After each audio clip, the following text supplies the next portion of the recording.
Hi, I'm Kirsten Powers. Welcome to my video blog.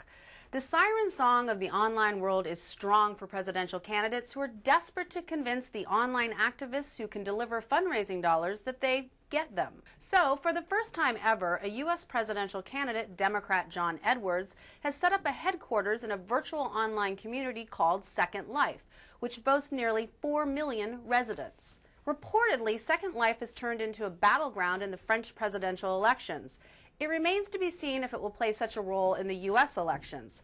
Let's hope not. In the virtual world of Second Life, you can change your appearance at will, buy and sell virtual real estate, and fly from place to place.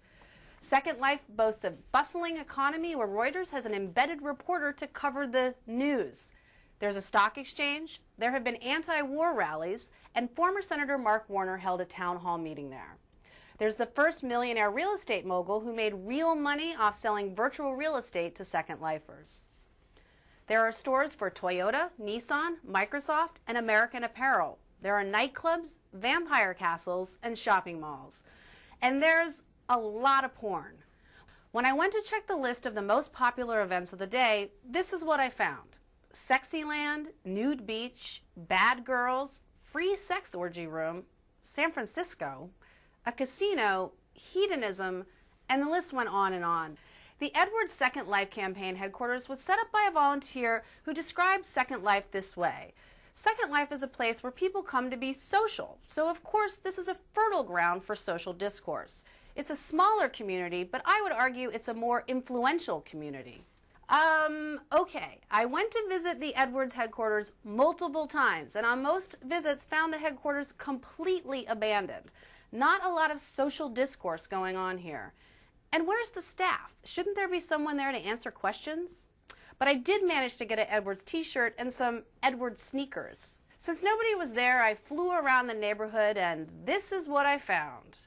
Sort of seems ripe for a virtual Giuliani anti-smut campaign, doesn't it? After leaving there, I accidentally joined a terrorist group. I'm not that tech savvy, so I ended up being branded with the word terrorist over my head, which led to some interesting conversations back at the Edwards headquarters. Even though I was the one who was ostensibly the terrorist, Philson Payne was scaring me, so I thought I would check out some of the more controversial areas I'd heard about in Second Life. Reluctantly, I transported myself to the club called Jailbait, where adult avatars can have sex with underage avatars. I passed on visiting another part of Second Life that's received criticism, the rape fantasy clubs.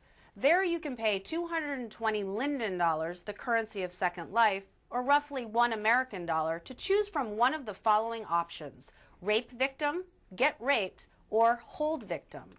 The transaction takes place in a back alley. Before heading back to the Edwards headquarters, I dropped in on a mall and shopped for some new eyes and skin. Back at Edwards headquarters, I was finally able to engage in some social discourse with a floating hairpiece, a bear, and an Andy Warhol look-alike. Nobody knew who John Edwards was or whether he was a Democrat or a Republican. The hairpiece was a right-wing Christian who declared he would never vote for John Edwards.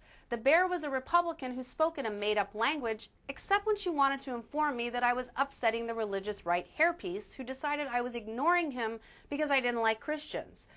I actually was just trying to find a potential Edwards voter to talk to. The Andy Warhol lookalike said he's more of a Hillary fan.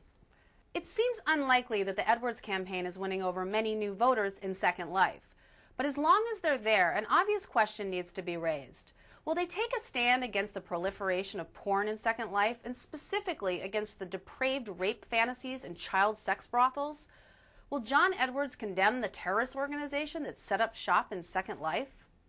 While Second Life's website boasts that Second Lifers can take on the careers of private detective, pet manufacturer, hug maker, gunsmith, or tattooist, they may have left one out.